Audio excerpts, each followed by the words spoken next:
नमस्कार, जय महाराष्ट्र मित्रांनो. निर्धार कॉम्पिटिटिव्ह हब या यूट्यूब चॅनलमध्ये मी दिनेश गवई तुम्हा सर्वांचं हार्दिक स्वागत करत आहे. आपण चालू केलेला आहे रिझनिंगचा बैठक व्यवस्था सिटिंग अरेंजमेंट हा टॉपिक्स आणि याचे ऑलरेडी आपण 2 लेक्चर घेतलेले आहेत. आजचं आपलं हे तिसरं लेक्चर आहे. या तिसऱ्या लेक्चरमध्ये आपण बंदिस्त बैठक व्यवस्था बघणार आहोत. जी क्लोज सिटिंग अरेंजमेंट आहे त्याचे वेगवेगळे टाईप्स आहेत. त्यामध्ये मी तुम्हाला सांगितलं होतं की त्रिकोणाकृती, चौकोनाकृती, वर्तुळाकार, त्याच्यानंतर पंचकोनाकृती, षटकोनायुती, अष्टकोनायुती हे सर्व प्रकारचे जे आहेत बैठक व्यवस्था त्यामध्ये तुम्हाला विचारली जाते. त्या अगोदर बघा, एक प्रश्न मी तुम्हाला दिला होता होमवर्कसाठी की एका वार्षिक परीक्षेत उत्तीर्ण झालेल्या विद्यार्थ्यांमध्ये मानसी समोरून 11व्या क्रमांकावर आणि शेवटून 31व्या क्रमांकावर आहे. बघा, एकदम साधा प्रश्न होता तरीसुद्धा त्याचं उत्तर तुम्हाला आलेलं नाही आहे. एका वार्षिक परीक्षेत उत्तीर्ण झालेल्या विद्यार्थ्यांमध्ये मानसी समोरून 11व्या क्रमांकावर आणि शेवटून 31व्या क्रमांकावर आहे. तर उत्तीर्ण झालेले विद्यार्थी बरोबर उत्तीर्ण झालेले एकूण विद्यार्थी बरोबर कसं येईल? समोरून कितव्या क्रमांकावर आहे? 11व्या. मागून कितव्या क्रमांकावर आहे? 31व्या. आणि ती एक वजा करावं लागेल म्हणजे 1 आणि 1 2, ठीक आहे. 3 आणि 1 4 वजा 1 किती झाले? 41. तर उत्तीर्ण किती झाले? 41. पुढे काय म्हटलं आहे? तर परीक्षेत अनुत्तीर्ण विद्यार्थ्यांची संख्या 8 असेल तर परीक्षेला किती विद्यार्थी बसले होते? म्हणजे टोटल एकूण विद्यार्थी बरोबर उत्तीर्ण झालेले आणि अनुत्तीर्ण झालेले म्हणजे 5 झालेले 41 भेटले आणि नापास झालेला आपल्याला दिलेला आहे 8 म्हणजे टोटल किती भेटतील? 49. तर उत्तीर्ण आणि अनुत्तीर्ण पकडून टोटल विद्यार्थी परीक्षेला किती बसले होते? 49. एवढा साधा प्रश्न मी तुम्हाला होमवर्कसाठी दिला होता. त्याचं उत्तर आलं नाही, नो प्रॉब्लेम. एका मॅडमची मला कमेंट आली होती, सर तो प्रश्न तुम्ही सोडून दाखवा. मी सोडून दाखवलेला आहे, काही प्रॉब्लेम नाही आहे. ठीक आहे. पुढचा प्रश्न आपल्या बोर्डवर दिसत आहे. हा प्रश्न आपण सोडून घेऊ. बघा काय म्हटलेलं आहे की ABCDE आणि F हे 6 मित्र समोरासमोर बसून एका वर्तुळाकार मैदानात खेळत आहेत. ठीक आहे. E हा Dच्या डाव्या बाजूस आहे, C हा A व Bच्या मध्ये आहे, F हा E व Aच्या मध्ये आहे. तर Bच्या डाव्या बाजूस कोण बसले आहे असं आपल्याला विचारलेलं आहे. Bच्या डाव्या बाजूस कोण बसलेलं आहे? ठीक आहे. आता बघा, वर्तुळाकार मैदान आहे. किती व्यक्ती आहेत? 1 2 3 4 5 6. ठीक आहे. एक वर्तुळ काढा. ठीक आहे. एक वर्तुळ काढलं. आता 6 व्यक्ती दाखवत असताना पहिला, दुसरा, तिसरा, चौथा, 5वा, 6वा. ठीक आहे. 8 व्यक्ती असते तर इथं मध्ये रेष मारली असते. जनरली 6 व्यक्ती 8 व्यक्ती जनरली तुम्हाला विचारले जातात आणि जनरली ग्रुप डी मध्ये 8 व्यक्तीचं तुम्हाला विचारलेलं आहे. आपण सुरुवातपासून घेणार आहोत. हे झाले 6 व्यक्तींचं काय लोकेशन. आणि मी तुम्हाला सांगितलं होतं, जर तुम्हाला उदाहरणामध्ये दिलेलं नाही आहे की ते केंद्राकडे पाहत आहेत किंवा नाही पाहत आहेत तर ते एकमेकांकडे तोंड करून बसलेले आहेत. म्हणजे सर्वजण इकडे पाहत आहेत म्हणजे केंद्राकडे तोंड करून बसलेले आहेत, हे आपल्याला लक्षात आलं पाहिजे. ठीक आहे. सर्वजण काय आहेत? केंद्राकडे तोंड करून बसलेले आहेत. आता आपण एक एक लाईन बघू. E हा Dच्या डाव्या बाजूस आहे. E हा Dच्या डाव्या बाजूस आहे म्हणजे जिथं पण D राहील त्याच्या डाव्या बाजूला कोण राहील? E राहील. एवढं क्लिअर झालं. पुढे काय म्हटलं आहे? C हा A व Bच्या मध्ये आहे. आता काय म्हटलं आहे? C जो आहे हा A आणि Bच्या मध्ये आहे असं पण येऊ शकते, किंवा C जो आहे हा A इकडे राहील, हा B इकडे राहील असं पण येऊ शकते. कारण आपल्याला एक्झॅक्ट माहीत नाही. दोघांच्या मध्ये तर आहे पण A इकडून राहील, B इकडून राहील हे एक्झॅक्ट आपल्याला माहिती नाही आहे. पुढे काय म्हटलं आहे? F हा E व Aच्या मध्ये आहे.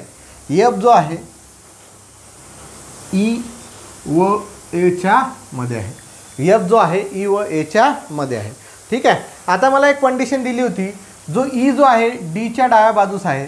समजा मी जर इथं D घेतला आणि त्याच्या डाव्या बाजूला, आता हा कुठं पाहू राहिला? उत्तरेकडे म्हणजे डावा त्याचा इकडे राहील. तर इथं काय राहील? E. ही झाली माझी पहिली कंडिशन. बरोबर आहे. आता पुढे काय म्हटलं आपल्याला? F जो आहे A आणि Eच्या मध्ये आहे म्हणजे E इथं आला तर F इथं आला, A इथं आला, झालं लोकेशन. आता पुढे काय म्हटलं होतं? C जो आहे A आणि Bच्या मध्ये आहे. Aचं लोकेशन फिक्स आहे म्हणजे मला Aच्या नंतर इथं C घेता येईल आणि इथं काय घेता येईल? B. तर आपल्याला काय विचारलं आहे? तर Bच्या डाव्या बाजूला कोण बसलेले आहेत? बघा, सगळे लोकेशन फिक्स झाले. A B C D E आणि F सर्वांची जी लोकेशन आहेत ते फिक्स झालेली आहेत. तर आपल्याला विचारलं आहे तर बीच्या डाव्या बाजूला कोण आहे? बघा बी इकडे पाहू राहिला, त्याचा डावा हात इकडे राहील आहे ना, डावा हात इकडे राहील. तर बीच्या डाव्या बाजूला कोण बसलेला आहे? डी आहे. म्हणजे याचं उत्तर आपल्याला काय भेटेल? डी. तर बीच्या डाव्या बाजूला कोण बसलेला आहे? डी हे आपल्याला उत्तर भेटेल.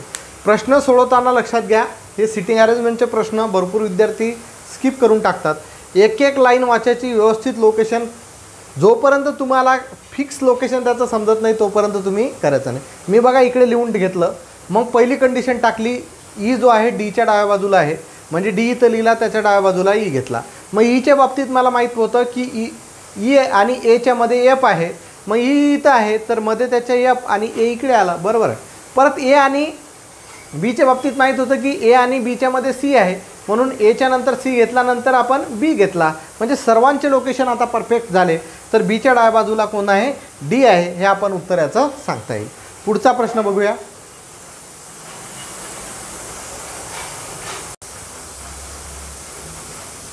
बघा दुसरा प्रश्न बोर्डवरती दिसतोय. A B C D E F G H आणि के हे वर्तुळ केंद्राकडे तोंड करून बसलेले आहेत असं म्हटलेलं आहे. मग किती व्यक्ती आहेत? 1 2 3 4 5 6 7 8 9 व्यक्ती आहेत. वर्तुळ केंद्राकडे म्हणजेच वर्तुळाकार बसलेले आहेत, आहे ना. 9 व्यक्ती आहेत. हा इथं पहिला, हा दुसरा, हा तिसरा, चौथा, पाचवा, सहावा, सातवा, आठवा, नववा असं केलं. ठीक आहे, असं केलं तरी चालेल. ठीक आहे, बरोबर. असे 9 व्यक्ती आहेत. 1 2 3 4 5 6 7 8 9. ठीक आहे. आता बघा एक एक कंडिशन. पहिली कंडिशन, एफ हा एच्या उजवीकडे चौथ्या स्थानावर आहे, फिक्स स्थान आहे. एफ जो आहे एच्या उजवीकडे चौथ्या स्थानावर आहे. जर मी इथं ए घेतला तर एचा उजवा हात इकडे राहील, जिथं आपण बसलेलो आहोत त्या पद्धतीनुसार बघायचं. माझा उजवा हात इकडच्या साईडला आहे, डावा हात इथं आहे. ए जर इथं बसला तर एच्या उजवीकडे चौथ्या स्थानावर एफ आहे, म्हणजे पहिलं दुसरं तिसरं चौथं इथं झाला एफ. हे झालं लोकेशन फिक्स. दुसरं काय आहे? ए हा बीच्या उजवीकडे तिसऱ्या स्थानावर आहे. ए जो आहे बीच्या उजवीकडे तिसऱ्या स्थानावर आहे. इथं ए होता, इथं ए होता, म्हणजे एसाठी आपण लिहिलेलं आहे. तर ए हा बीच्या उजवीकडे तिसऱ्या स्थानावर आहे. म्हणजेच जर आपण इथं बी घेतला तर पहिला दुसरा तिसरा इथं यायला पाहिजे. मग इथं जर बी घेतला तर पहिला दुसरा तिसरा, कारण बी जर आपण इथं टाकला तर बीपासून उजव्या हाताकडे तिसऱ्या स्थानावर पहिला दुसरा तिसरा, बरोबर आहे, तिसऱ्या स्थानावर ए आला. के हा बीच्या डावीकडे चौथ्या स्थानावर आहे. सरळ बीचा उजवा हात इकडे आहे, डावा हात इकडे राहील, तर कोण आहे? के आहे. पहिला दुसरा तिसरा चौथा हा के. ठीक आहे. आणि डीच्या उजवीकडे तिसऱ्या स्थानावर आहे. जिथं पण डी असेल, काय म्हटलेलं आहे? के हा बीच्या डावीकडे चौथ्या स्थानावर आहे. बीच्या डावीकडे चौथ्या स्थानावर के घेतला आणि डीच्या उजवीकडे तिसऱ्या स्थानावर आहे. कोण? केच. के जो आहे डीच्या उजवीकडे तिसऱ्या स्थानावर आहे. आता उजवीकडे म्हणजे इकडून जावं लागेल, तर पहिलं दुसरं तिसरं म्हणजे इथं डी येईल आपला, आहे ना. तर या डीच्या उजवीकडे इकडे उजवा हात आला, पहिला दुसरा तिसरा के आला, झालं. पुढे काय म्हटलं आहे? सी हा एचच्या उजवीकडे तिसऱ्या स्थानावर आहे. आता एच आपला जो माहीत आहे का? नाही, बरोबर आहे. तर मग सीसाठी आता सध्याचं हे सोडून देऊ. सी हा एचच्या उजवीकडे तिसऱ्या स्थानावर आहे, सोडून देऊ. पुढे काय म्हटलेलं आहे? ई हा जीच्या डावीकडे दुसऱ्या स्थानावर आहे. ई हा जीच्या डावीकडे दुसऱ्या स्थानावर आहे. आता ईच्या बाबतीत सुद्धा आपला जो काही दिलेलं नाही आहे. आता आपण बघूया कुठं टाकता येईल. काय म्हटलं आहे? सी हा एचच्या उजवीकडे तिसऱ्या स्थानावर आहे. एचच्या उजवीकडे तिसऱ्या स्थानावर जर आपण इथं सी टाकला, सॉरी एच जर टाकला तर पहिलं दुसरं तिसरं इथं आपण सी लिहू शकतो. टाकून बघू. इथं जर एच टाकला तर इथून पासून तिसरीकडे पहिलं दुसरं तिसरं इथं आपण सी टाकू शकतो. पुढे काय म्हटलं आहे? ई हा जीच्या डावीकडे दुसऱ्या स्थानावर आहे. ठीक आहे. इथं जी जर टाकला तर जीच्या डावीकडे पहिल्या दुसऱ्या स्थानावर कोण आहे? ई म्हटलेला आहे. हा ई इथं आला. ठीक आहे. धारेबरोबर लोकेशन फिक्स असं आपण करू शकतो. इथं जर जी टाकला, कारण काय म्हटलं? ई हा जीच्या डावीकडे दुसऱ्या स्थानावर आहे, म्हणजे जीचा डावा हात इकडे राहील, पहिला आणि दुसऱ्या स्थानावर ई आला. आणि इथं आपल्याला म्हटलं तर सी हा एचच्या उजवीकडे तिसऱ्या स्थानावर आहे, म्हणजे एच जर इथं टाकला तर त्याच्या उजवीकडे पहिला दुसरा तिसऱ्या स्थानावर सी झाला. सर्व लोकेशन फिक्स झाले. तर त्यांनी काय म्हटलेलं आहे? तर केच्या उजवीकडे तिसऱ्या स्थानावर कोण आहे? तर के बघा, के हा इथं आहे, त्याचा उजवा तिकडे राहील, डावा तिकडे राहील, बरोबर आहे ना, बसेल असेल तिथं. तर तिसऱ्या स्थानावर, पहिल्या दुसऱ्या तिसऱ्या स्थानावर कोण राहील रे, जी राहील. कोण राहील, जी. म्हणजे आपलं उत्तर जे आहे ते काय आहे, जी आहे. तर केच्या उजवीकडे तिसऱ्या स्थानावर कोण बसलेला आहे, जी बसलेला आहे. याचे 3-4 प्रश्न तुम्हाला काय किती प्रश्न बनवता येतात याच्यामध्ये तुम्हाला विचारू शकतात ते. याच्यामध्ये दुसरा प्रश्न विचारू शकतात, बी हा कोणत्या दोघांच्या मध्ये बसलेला आहे, तर बी जो आहे एच आणि जीच्या मध्ये बसलेला आहे. ठीक आहे. परत तुम्हाला विचारू शकतात एच्या शेजारी कोण कोण आहे, तर एच्या शेजारी डी आणि सी आहे असं विचारू शकतात. किंवा एच हा एफपासून किती क्रमांकावर आहे, तर एफपासून जर पाहायला गेलं तर एफच्या उजवीकडे पहिल्या दुसऱ्या तिसऱ्या क्रमांकावर आणि डावीकडे पाहायला गेलं तर 1 2 3 4 5 6व्या क्रमांकावर.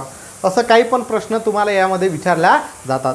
जर तुम्हाला हे डायग्राम व्यवस्थित काढता आली, तुमचे जर जे व्यक्ती दिलेले आहेत त्यांचं लोकेशन जर एकदम परफेक्ट फिक्स झालं तर तुमचं उत्तर हे 100% बरोबर आहे. ते यामध्ये उत्तर चुकण्याचे चान्सेस फार कमी राहतात. एक एक लाईन व्यवस्थित वाचायची, स्वतःच्या बुद्धीचा वापर करायचा, दिमाग की बत्ती जलवायची आणि थोडं थोडं व्यवस्थित क्लिअर करायचं. उत्तर चुकत असेल परत परत करून बघा, उत्तर तुमचं येईल. एकदा तुम्हाला हा बैठक व्यवस्थामधला तुम्हाला जर सर्कल आलं तर बाकीचं सर्व एकदम सोपं होऊन जाते. म्हणजे तुम्हाला बैठक व्यवस्था हा टॉपिक आला, जर तुम्हाला सर्क्युलरचे केंद्राकडचे जर प्रश्न आले, केंद्राकडे किंवा केंद्राच्या बाहेर जरी असले तरी काही अडचण नाही, तर तुम्हाला हा टॉपिक आला असं समजून जायचं आहे. ठीक आहे. पुढचा प्रश्न बघूया.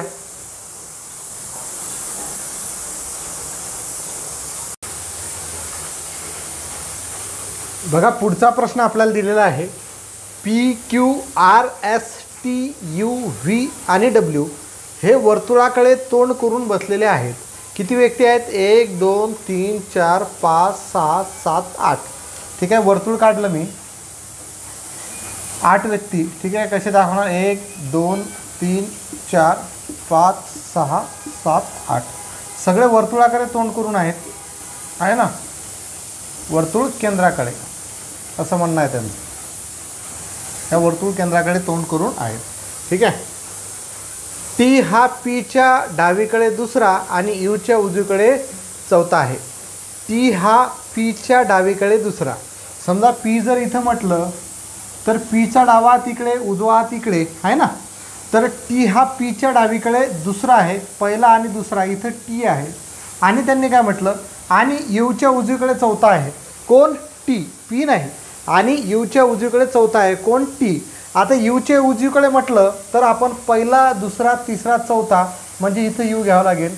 तर पहिला दुसरा तिसरा चौथा, कारण यूचा उजवा तिकडे राहील. हे झालं लोकेशन. ठीक आहे. आता हे पहिली लाईन आपली क्लिअर झाली. आता हे सोडून द्या. दुसरं काय म्हटलं, यस हा डब्ल्यूच्या उजवीकडे दुसरा आहे.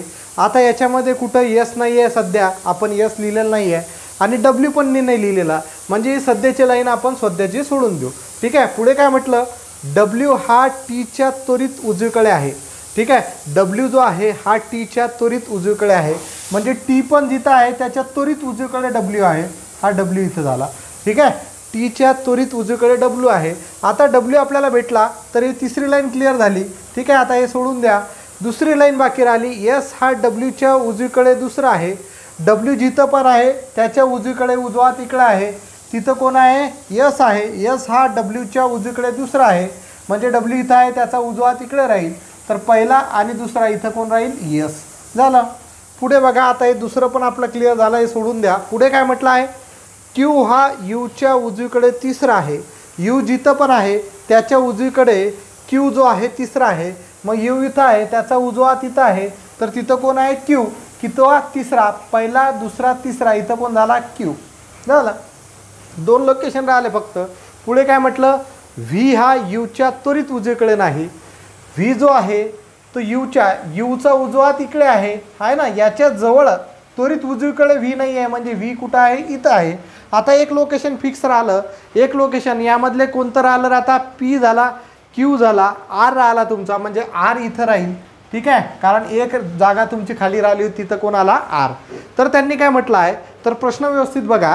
प्रश्न काय म्हटलं आहे, तर खालीलपैकी कोणत्या जोडीत तिसरी व्यक्ती पहिल्या व दुसऱ्या व्यक्तीच्या मध्ये आहे. म्हणजे खालीलपैकी कोणत्या जोडीत तिसरी व्यक्ती पहिल्या व दुसऱ्या व्यक्तीच्या मध्ये आहे. म्हणजे पी जो आहे यू आणि एसच्या मध्ये आहे का. बघा पी कुठं आहे, पी जो आहे यू आणि एसच्या मध्ये आहे का नाही, डब्ल्यू आणि एसच्या मध्ये आहे म्हणजे ही नाही आहे. यू बघा व्ही आणि आरच्या मध्ये आहे का, यू जो आहे आरच्या मध्ये आहे, आर आणि एसच्या मध्ये आहे, व्ही आणि आरच्या मध्ये नाही. डब्ल्यू बघा टी आणि क्यूच्या मध्ये आहे का, डब्ल्यू जो आहे टी आणि पीच्या मध्ये आहे, टी आणि क्यूच्या मध्ये नाही म्हणजे हे पण नाही. म्हणजे यामधलं उत्तर येते यापैकी एकही नाही. म्हणजे याचं उत्तर काय आलं, यापैकी एकही नाही. ठीक आहे. प्रश्न केवढा मोठा आहे पण ॲक्च्युअलमध्ये पाहायला गेलं तर यामध्ये आपल्याला बुद्धीचा सुद्धा वापर करावा नाही लागला. फक्त जसं जसं दिलं होतं तसं तसं एक एक लाईन वाचली, जिथं जिथं कनेक्ट होते तिथं तिथं लोकेशन टाकून दिले. आणि ही दुसऱ्या लाईन आपण का सोडली होती, कारण इथं आपल्याला एस आणि डब्ल्यूचा संबंध जे आपण लिहिलो त्याच्यामध्ये दिसत नव्हता. मग डब्ल्यू हा टीच्या त्वरित उजवीकडे आहे असं म्हटलं होतं, म्हणजे टीच्या उजवीकडे त्वरित डब्ल्यू लिहिला. आता एस हा डब्ल्यूच्या उजवीकडे दुसरा आहे म्हणजे डब्ल्यूपासून उजवीकडे दुसरा एस लिहिला म्हणजे लोकेशन फिक्स झाले. म्हणजे पुढे आपल्याला जास्त काही करण्याची गरज भासली नाही. तर अशा पद्धतीनुसार एक्झाम्पल सोडवा, तुम्हाला 100% तुमचं जे एक्झाम्पल आहे ते तुमचं सिटिंग अरेंजमेंटचं परफेक्ट येईल. ठीक आहे. पुढचा प्रश्न बघूया.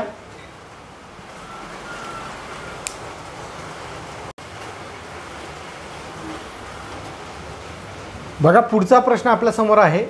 एका षटकोनाच्या शिरोबिंदूवर A B C D E व एफ असे लोक षटकोनाच्या केंद्राकडे तोंड करून गप्पा मारत खालीलप्रमाणे बसलेले आहेत. षटकोन म्हटला आणि किती व्यक्ती आहेत, ए पासून तर एफ पर्यंत क्रमाने आहेत म्हणजे 6 व्यक्ती आहेत.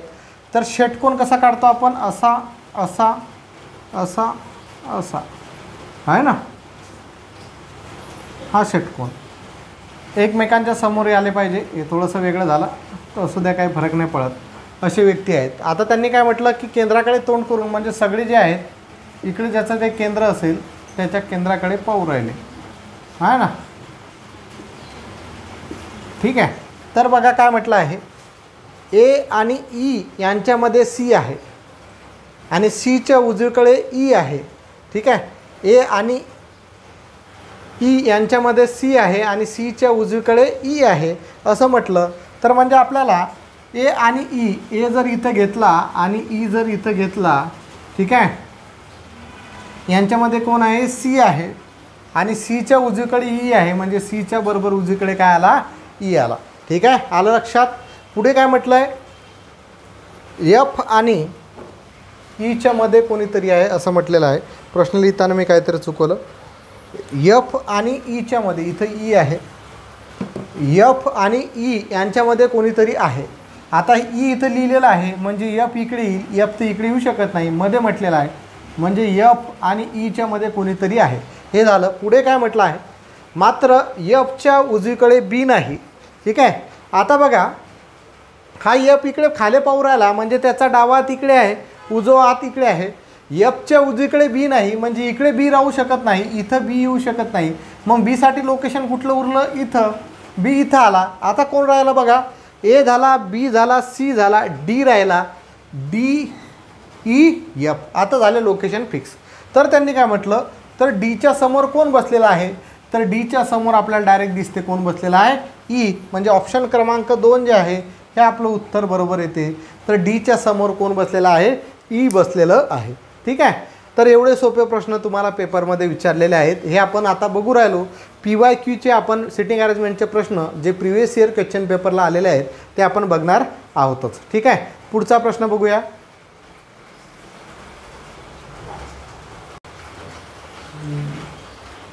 बघा पुढचा प्रश्न, 5 व्यक्ती श्रीकांत, अरुण, ज्ञानेश्वर, गणेश व शरद एका पंचकोनाकृती टेबलाभोवती बसून जेवत आहेत. मात्र याच क्रमाने बसणे आवश्यक नाही. त्यांची सर्वांची तोंडे पंचकोनाच्या केंद्राकडे म्हणजेच आतमध्ये आहेत. तर पंचकोन 5 व्यक्ती बरोबर आहे. बस झाला पंचकोन आणि सर्व एका केंद्राकडे पाहू राहिली, एकमेकांकडे तोंड करून बसलेले आहे अशा पद्धतीनुसार. ठीक आहे. तर बघा अरुण हा गणेशच्या त्वरित डावीकडे बसला आहे. जिथं पण अरुण असेल तो गणेशच्या त्वरित डावीकडे असेल. म्हणजे इथं जर आपण गणेश घेतला तर गणेशचा डावा तिकडे राहील, तर गणेशच्या डावीकडे कोण राहील, त्वरित अरुण राहील. एवढं फिक्स झालं. एवढं सोपं आहे. ज्ञानेश्वर हा अरुण किंवा गणेशचा त्वरित शेजारी नाही आहे. म्हणजे ज्ञानेश्वर जो आहे अरुण किंवा गणेश, हा अरुण आहे, हा गणेश आहे, म्हणजे इथं ज्ञानेश्वर येऊ शकत नाही, इथं पण ज्ञानेश्वर येऊ शकत नाही. ज्ञानेश्वर इथं बसू शकत नाही आणि ज्ञानेश्वर इथं सुद्धा बसू शकत नाही. म्हणजे ज्ञानेश्वरसाठी हे आपलं ठिकाण फिक्स झालं. कारण 5च व्यक्ती आहे. इथं बसू शकत नाही, इथं नाही बसू शकत, म्हणजे इथंच बसेल, दुसरी जागाच नाही आहे, म्हणजे ज्ञानेश्वर बसला इथं. चला पुढे जाऊया. श्रीकांत हा ज्ञानेश्वर व अरुणच्या दरम्यान बसलेला नाही आहे. श्रीकांत जो आहे तो ज्ञानेश्वर आणि अरुण यांच्यामध्ये बसलेला नाही आहे, म्हणजेच तो ज्ञानेश्वर आणि गणेश यांच्यामध्ये बसलेला आहे श्रीकांत. एवढं डायरेक्ट लक्षात आलं. ज्ञानेश्वर आणि अरुणच्या मध्ये जो आहे श्रीकांत बसलेला नाही आहे, हे आपल्याला दिलेलं आहे. म्हणजे या दोघांच्यामध्ये इथं श्रीकांत येत नाही, म्हणजे श्रीकांत इथं येईल. मग राहिला एक व्यक्ती, तर अरुणच्या त्वरित डावीकडे कोण बसलेला आहे? अरुणच्या त्वरित डावीकडे म्हणजे आता बघा 5 व्यक्ती आपल्याला दिलं होतं. श्रीकांत झाला, अरुण झाला, ज्ञानेश्वर झाला, गणेश झाला, राहिला कोण? शरद. म्हणजे इथं कोण बसलेला आहे? शरद बसलेला आहे. आणि प्रश्न त्यांनी काय विचारला, तर अरुणच्या त्वरित डावीकडे कोण बसलेला आहे? अरुण इथं आहे, तर अरुणचा डावा तिकडे राहील. म्हणजे शरद इथं जो आहे त्वरित डावीकडे कोण आहे? शरद बसलेला आहे. म्हणजे ऑप्शन क्रमांक 1 जे आहे हे आपलं पहिलं उत्तर काय राहील? परफेक्ट राहील. त्यांनी असं म्हटलं असतं तर अरुणच्या त्वरित उजवीकडे कोण बसलेला आहे? तर अरुणचा उजवा तिकडे आहे, म्हणजे त्वरित उजवीकडे कोण बसलेला आहे? गणेश. त्यांनी म्हटलं असतं ज्ञानेश्वर आणि अरुणच्यामध्ये कोण बसलेला आहे? तर कोण? शरद. ठीक आहे. त्यांनी म्हटलं असतं ज्ञानेश्वर आणि गणेशच्यामध्ये कोण बसलेला आहे? तर लिहिलं असतं आपण श्रीकांत. ठीक आहे. त्यांनी म्हटलं असतं शरद आणि श्रीकांतच्यामध्ये कोण बसलेला आहे? तर आपण उत्तर लिहिलं असतं ज्ञानेश्वर. ज्ञानेश्वरच्या त्वरित डावीकडे कोण बसलेला आहे? तर आपण उत्तर दिलं असतं श्रीकांत. आणि ज्ञानेश्वरच्या त्वरित उजवीकडे कोण बसलेला आहे? तर उत्तर दिलं असतं शरद. हे सगळ्या गोष्टी तुम्हाला क्लिअर करता आल्या पाहिजे. ठीक आहे. हा टॉपिक इथंच संपला. उद्या जो आहे प्रिव्हियस इयर क्वेश्चन पेपर आपण बघणार आहोत सिटिंग अरेंजमेंटचे. पण उद्याचं लेक्चर बघण्याच्या अगोदर हे सिटिंग अरेंजमेंटचे जे 3 पार्ट मी घेतलेले आहेत ते सर्वांनी व्यवस्थित बघून घ्यायचे आहेत. त्यानंतरच प्रिव्हियस इयर क्वेश्चन पेपरचे प्रश्न तुम्ही क्लिअर करायचे आहेत. आता तुम्हाला जेवढी प्रॅक्टिस करता येईल तुम्ही प्रिव्हियस इयर क्वेश्चन पेपरची करू शकता. आणखी 3 लेक्चर मी या बैठक व्यवस्थेचे प्रिव्हियस इयर क्वेश्चन पेपरचे घेणार आहे. त्यामधले जसे जसे एक्झाम्पल पेपरमध्ये विचारलेले आहे तसे ते कुठल्या शिफ्टला आलं होतं, कोणत्या तारखेला आलं होतं, ते त्याच्यासहित तुमचे जे आहेत बैठक व्यवस्थेचे एक्झाम्पल मी घेणार आहेत. आजच्या लेक्चरमध्ये इथंच थांबतो. धन्यवाद. जय महाराष्ट्र.